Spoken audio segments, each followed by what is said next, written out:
Sangaitla, Thdahui, Owen Jones. With the federal election looming and tax season upon us, this seems to be the perfect time to broach this subject.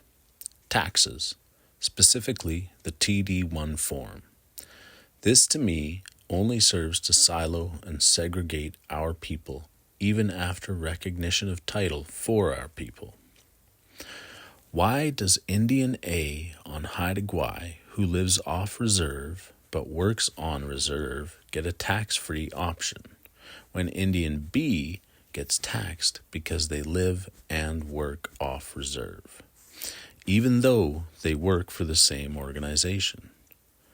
This is continuing the segregating and siloing mentality that has oppressed our people for hundreds of years, leaving us beholden to an imaginary boundary that should no longer have merit and does not serve a purpose other than divide, especially after signing recent title agreements.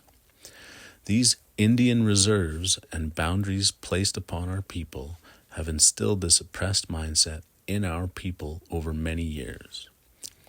If reconciliation is the answer our collective governments have come up with in an attempt to make right the oppressive wrongs, then actions should be made to remove those oppressive methods and boundaries of the past, which in turn will allow our people the retribution and initial compensation necessary to regrow as a people and a nation.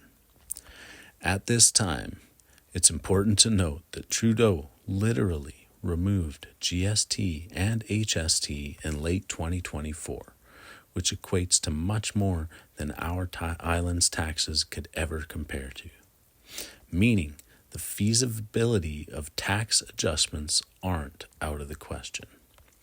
I'll try to summarize from a couple different angles. Why are we paying taxes on our own land?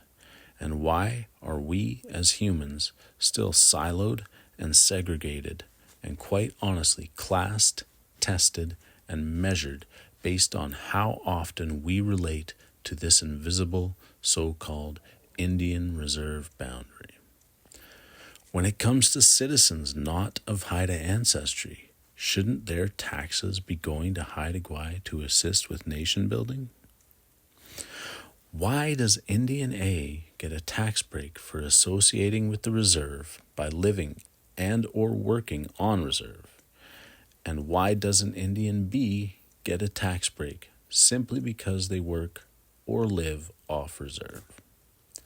This classification of Indians based on location is an archaic, oppressive model that should for sure not exist in a Haida title world. Hawa.